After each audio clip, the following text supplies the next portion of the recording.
अच्छा, ऐसा धोखा हमारे साथ किया, भोगोगे तुम। ये जो निकलता है ना, भोगोगे, ये अकाट्य होता है। क्योंकि किसी का भी हृदय, मान लो किसी भी जीव जंतु को आप कष्ट दें और उसका हृदय आह भर जाए, तो वो आह वज्र की लीक है, तुम्हें भोगना पड़ेगा। वो आह किसी की ना लेना जिंदगी। कोई ऐसा कोई आह भर करके कह दिया तुम समर्थ हो, हम तो कुछ कर नहीं सकते, और अंदर से दुखी, फिर तुम्हारी सामर्थ्य काम नहीं करेगी, मिट्टी में मिला देगी। ऐसा नहीं कि आप जो कर रहे हैं कोई देख नहीं रहा, कोई हिसाब किताब नहीं, जो कर रहे हैं अवश्य में भोक्तव्यम। बहुत सावधान। जीव स्वयं नित्य निरंतर कर्मों के जाल को रच रहा है और अपने आप को बांध रहा है। आपको मुक्त होना है, बंधना नहीं है। जीव का जन्म कर्मों के अनुबंध से होता है, कर्मों के बंधन से होता है, और उसको अपना ऋण चुकाना होता है। कर्मानुबंध ये बहुत सूक्ष्म विषय है। जैसे आप जिस परिवार में जन्म लिए हैं, तो उस परिवार के लोगों से आपका ऋण है, इसलिए उसी परिवार में आप आए हैं। और ऋणानुबंध, उसको बिना चुकाए या बिना वसूल किए आप वहां से जाएंगे नहीं। आपको लेना है तो वसूल करना है, और देना है तो चुकाना है। ये पूर्व के जन्मों से निश्चित किया गया है। जैसे किसी के यहां पुत्र हुआ, जन्म से ही पैसा खर्चा शुरू हुआ, बड़ा हुआ तो उद्दंडता के द्वारा मार पूरे परिवार को क्लेश पर क्लेश देता चला जा रहा है। ये तुम्हारे कर्म का फल है। या ऐसे शक्तिहीन बुद्धिहीन ऐसे पागल पूरे जीवन सेवा करो, तुमसे अपना हिसाब चुकाने के लिए वो आया है। अब परिवार के जो सदस्य जुड़े आके, मतलब पत्नी, आते ही पूरी हृदय में आनंद, परिवार में आनंद, और जीवन भर वो आनंद ही सुख देने के लिए उसका जन्म हुआ। वो अपना ऋणानुबंध मुक्त, और आते ही भयंकर क्लेश खड़ा कर दिया, बीच में दीवार और झगड़ा वैसा, फिर अतरे दिन मारपीट शुरू, कलह अशांति, पूरा जीवन नरक हिसाब करने आए। यहां ऋण चुकाए बिना कोई जा नहीं सकता, ऋण चुकाना पड़ेगा। किसी का ऋण वसूल करना है तो किसी को ऋण चुकाना है, दोनों काम करने होते हैं। अनेक जन्मों में अनेक लोगों के साथ हमने जो बर्ताव किए हैं, अच्छे या बुरे, वो होंगे। अब किसी आदमी को हम जानते नहीं, अचानक मिला, अचानक टक्कर लगा और मार पीट गाली गुप्ता सब कर दिया, चुपचाप सह लो। क्यों? ये आपका हिसाब है, पूर्व का हिसाब। हमारा उससे कोई द्वेष नहीं, कोई संकल्प नहीं। अचानक घटना घटी और हमसे द्वेष करने लगा, हमें पीटने लगा, हमें गालियां दे, ये हिसाब है, चुपचाप सह जाओ। अपने घर का भाई ही भारी दुश्मन बन गया और क्लेश दे, हिसाब है। एक प्रभुदत्त ब्रह्मचारी जी की वाणी में पढ़ा था, एक महात्मा जी भ्रमण करते थे, तो उस समय असरफियां चलती थी, मोहरे असरफियां, उनको भेंट में देते लोग। तो या तो ठाकुर सेवा में लगे तत्काल, या संत सेवा में तत्काल लगे, उसका संग्रह करके डोलना ये ठीक नहीं है बैरागी के लिए, सिद्धांत में ये ठीक नहीं। तो जब 2, 4, 6, 8 ऐसे मोहरे हुई, तो उन्होंने विचार किया कि और भ्रमण करके जब काफी मोहरे हो जाएंगी, तो प्रयागराज में जब कुंभ पड़ता है, एक बार पूरे सब अखाड़े के संतों को, अलग अलग संप्रदाय सब संतों को बुलाएंगे और सबको पुआएंगे। अब साधु है तो यही विचार करेगा, और क्या विचार करेगा। तो उन्होंने ऐसे डंडा बनवाया, बेंत, जो ऊपर से चूड़ीदार और भीतर पोला, और मोहरे उसमें डालते हैं, और भ्रमण, जहां जहां श्रद्धालु भगत सबके यहां जाना और इच्छा रखना कि एक मोहर तो दे ही दे दक्षिणा में। कामना कोई भी हो वो बांधती ही है, ध्यान रखना। इसीलिए प्रभु जो चाहे वो करे, अपनी चाह नहीं रखनी चाहिए, अपनी चाह प्रभु की चाह में मिला देनी चाहिए। धीरे धीरे वो छड़ी भर गई, भ्रमण करने वाले महात्मा चूड़ी लगाई, इंतजार करते रहे। जब प्रयाग का कुंभ पड़ा तो चले। तो रास्ते में एक गांव में पूछा जाता है, जैसे कहीं रुको कि कोई श्रद्धालु ऐसा है जो संत सेवी है। तो कुछ लोगों ने बताया, हाँ एक परिवार है बहुत संत सेवी है और आपको मिलाते हैं उनसे। आइए महाराज। घर में रुका, खूब अच्छा हलवा पूड़ी पवाया, और जो घर के मालिक थे चरण दबाए। चरण दबाते दबाते उनकी दृष्टि पड़ी उस डंडे पे, इतना मोटा और ऊपर से कुछ चूड़ी सी भी नजर आ रही, इस डंडे में तो कोई रहस्य है ही है। अब महात्मा जी को खवा पिला के सुला दिया। महात्मा जी जब सो गए तो पत्नी से धीरे से कहा, वो डंडा लाओ बाबा जी का डंडा। अब वो चूड़ीदार जो ही खोला पलटाया तो सैकड़ों मोहरे। ऐसे संत रोज पधारे भगवान, तुम आनंद हो जाए फिर क्या। पत्नी से कहा, नाप के कंकड़ लाओ। वो तो महात्मा जी तो खाए खीर पूड़ी, आराम से सो रहे। रात में पूरी प्लानिंग करके उसमें कंकड़ भर के चूड़ी लगाकर सिराने रख दिया, सारी मोहरें हटा ली। महात्मा जी आराम से छड़ी उठाए तो वजन पक्का। वैसे बड़े लोग चतुर होते हैं, पर ये नहीं जानते कि कर्म कितना भयानक होता है। और उनकी कोई संतान नहीं थी, पर धन में इतना प्रेम उनको था। बहुत सावधान साधु महात्माओं के पास जो अर्थ है, गृहस्थी अगर आता वहीं से है, पर अगर उसको जोर जबरदस्ती या किसी छल कपट से, तो वो उसका विनाश ही करता है। आज तक का प्रमाण है। अब उनको ये भाव पता नहीं होगा, या पता होगा तो लोभ के कारण वो उसको मान नहीं पाए होंगे। महात्मा जी गए प्रयाग में, किसी अखाड़े पर रुके और वहां प्रार्थना की कि कल जो है संपूर्ण अखाड़ों का निमंत्रण किया जाए और सब संतों को भोग पवाया जाए, उनको दक्षिणा भी दी जाए। महंत ने सोचा कि बहुत बड़ा है तो उत्सव है, क्योंकि प्रयाग में कितने हजारों संत महात्मा सब। उनका महाराज बोरों इसमें चीनी और टीनों घी लगेगा, सब व्यवस्था। बोले आप मंगाइए, एक एक हिसाब हम करेंगे, हमारे पास सब व्यवस्था है। बोले कुछ तो पहले दे दो, इकट्ठे देंगे हम। उनको था कि अगर हम छड़ी खोला और दो चार मोहरे दी, किसी को पता लग गया तो गड़बड़ हो सकती। बोले हम भंडारे के समय आखिरी में सब कुछ आपको दे देंगे। ठीक है। वो अपने पास से पैसे लगाकर खूब जितना सामग्री सब लाए, लाखों की, और सब संतों को निमंत्रण कर दिया।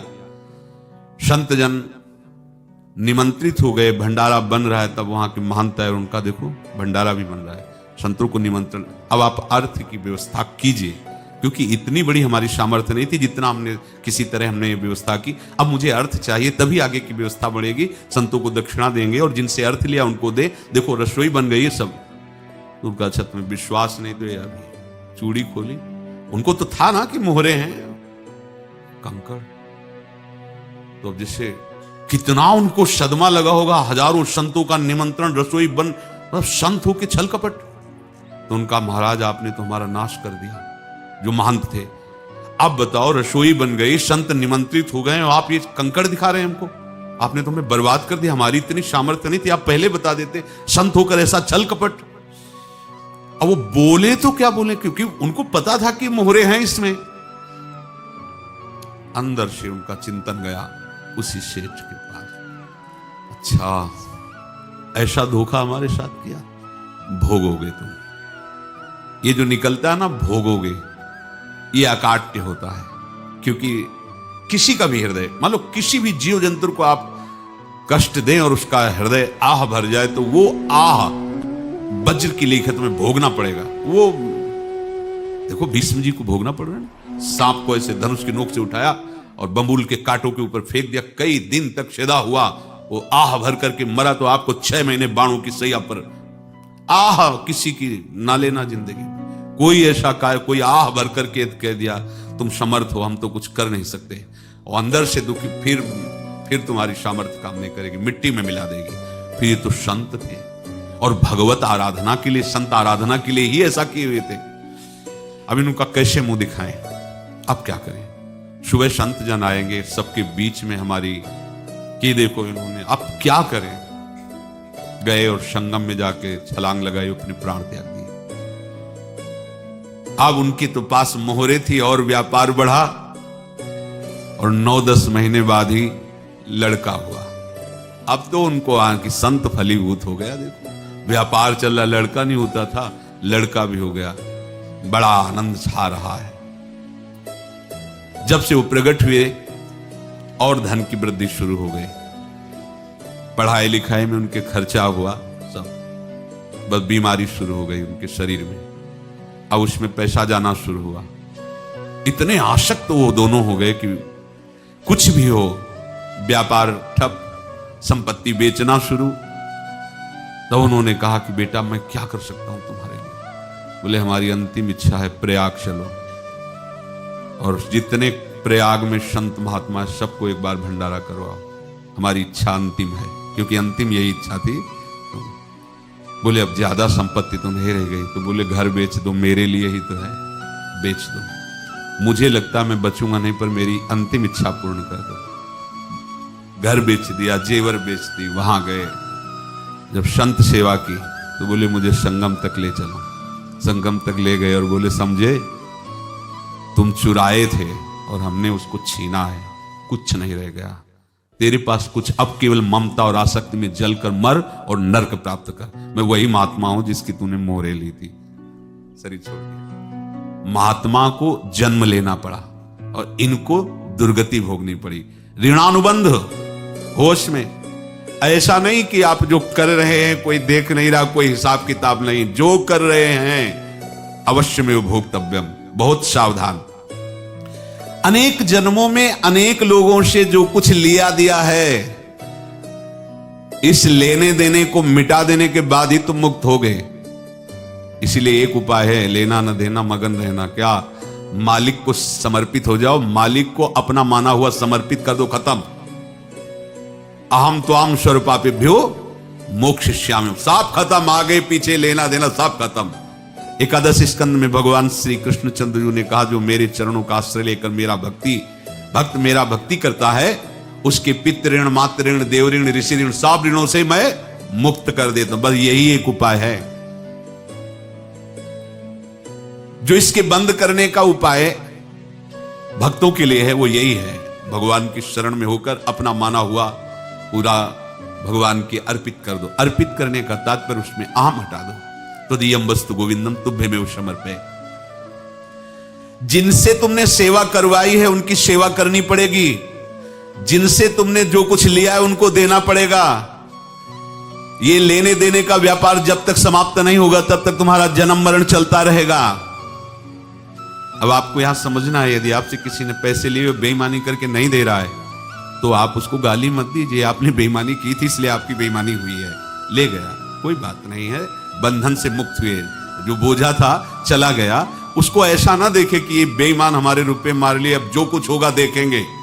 अगर आप आगे नया कुछ करते हैं तो फिर आगे का हिसाब आपको भोगना पड़ेगा, ध्यान रखना। ऐसा नहीं है कि आपको भोगना नहीं पड़ेगा। एक ही उपाय है कि अब जो शरीर धारण किए इसी में जो भोग ले, आगे ना होना चाहिए। तो क्या करे?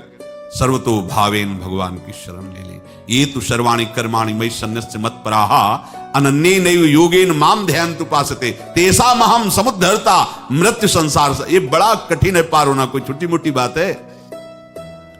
एक महात्मा बाल्यावस्था से भजन करते थे, शालिग्राम भगवान पास रखते थे और उन्हीं की आराधना करके बस पाठ, नाम, जप और भ्रमण करते थे। यौवन अवस्था थी, गंगा जी के किनारे अपने ठाकुर को विराजमान करके स्नान करने के लिए कपड़ा ही उतार रहे थे कि 90 लोग आ गए, भाला तलवार सब, मारो मारो इसको मारो, घेर लिया। तो उन्होंने हाथ जोड़कर कहा हमने क्या अपराध किया? कोई सुन ही नहीं रहा।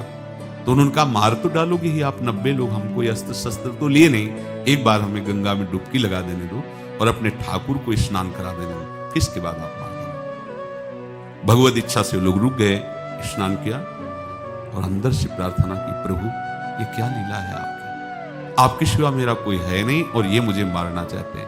तो भगवान ने जानते हो क्या कहा उनके अंतर में? तुम मेरे में ध्यानस्थ हो करके शरीर को छोड़ो, ये लोग मारेंगे। ये मेरे भजन का फल है कि तुम्हें 90 जन्म नहीं लेना पड़ेगा। एक ही जन्म में 90 मिलके, तुमने 90 हिंसा की थी पूर्व में, तो तुम्हें 90 बार जन्म लेना होता और एक एक करके मारते। ये मेरे भजन का प्रताप है कि एक बार में ही 90 का हिसाब हो जाएगा। तुम आंख मूंदो, मेरे ध्यान में मगन रहो, मेरे प्रताप से तुम्हें कोई चोट नहीं होगी और स्वाभाविक मूर्छावस्था में प्राण तुम्हारे छूट जाए। ऐसा ही हुआ, ऐसा हुआ। तो ये बात समझ लो कि ये जो कर्मानुबंध है, ऋणानुबंध है। अब देखो, अगर शाप महात्माओं ने दिया कि तुम्हारे वंश का इससे विनाश होगा, तो भगवान भी परम धाम जा रहे तो उसी कील से, बाण की नोक में जो मछली लील गई थी छोटा कण, उसी से की नोक बनाई और उसी नोक को प्रहार किया। भगवान के श्री चरण में वही बाण की नोक लगी और भगवान ने स्वीकार किया ना। भगवान का बड़ा लीला विचित्र है। अगर छुप करके उधर रामावतार में बात, तो इधर ऐसे स्वीकार किया है भगवान ने। ऐसा कहीं नहीं दिखा है कि मैं भगवान हूं तो मैं अपने लिए, ऐसा नहीं दिखा है। नारद जी का हित किया पर नारद जी ने शाप दिया तो भगवान ने स्वीकार किया। बंदरों ने ही सहायता की, जैसा बोले थे वैसा। ये लीला इस शरीर में भोगनी पड़ेगी। हाँ, ज्यादा को कम में भुगता देंगे, पर अब अगला शरीर ना मिले इसके लिए सर्वतो भावेन भगवान के आश्रित हो जाए। जैसे आपने दुकान फैला रखी है तो उसमें दो काम होते हैं, लेना और देना।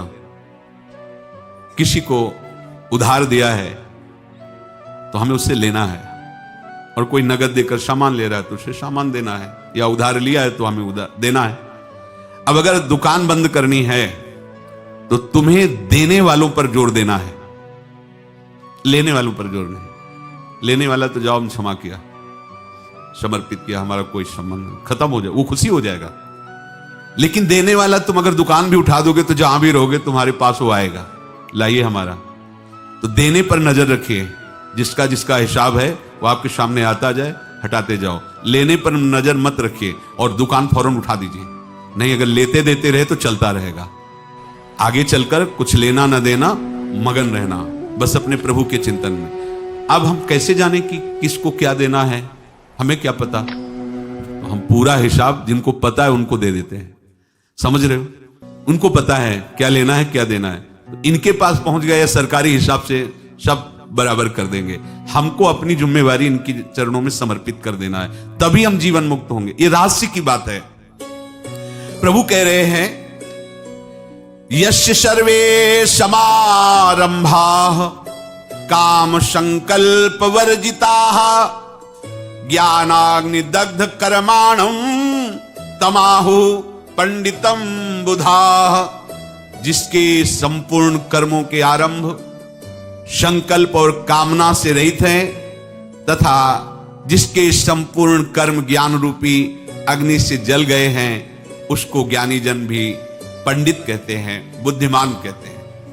पूज्य श्री भाई जी महाराज कह रहे हैं, जैसे वहां ज्ञानाग्नि से दग्ध कह रहे हैं, तो अपने वृंदावन वासियों का प्रेमाग्नि से सब कर्म संस्कार दग्ध होते हैं। जिस समय आपके हृदय में भगवत प्रेम का प्रादुर्भाव होगा तो लेश मात्र कभी तुम्हें दुख नहीं भोगना पड़ेगा।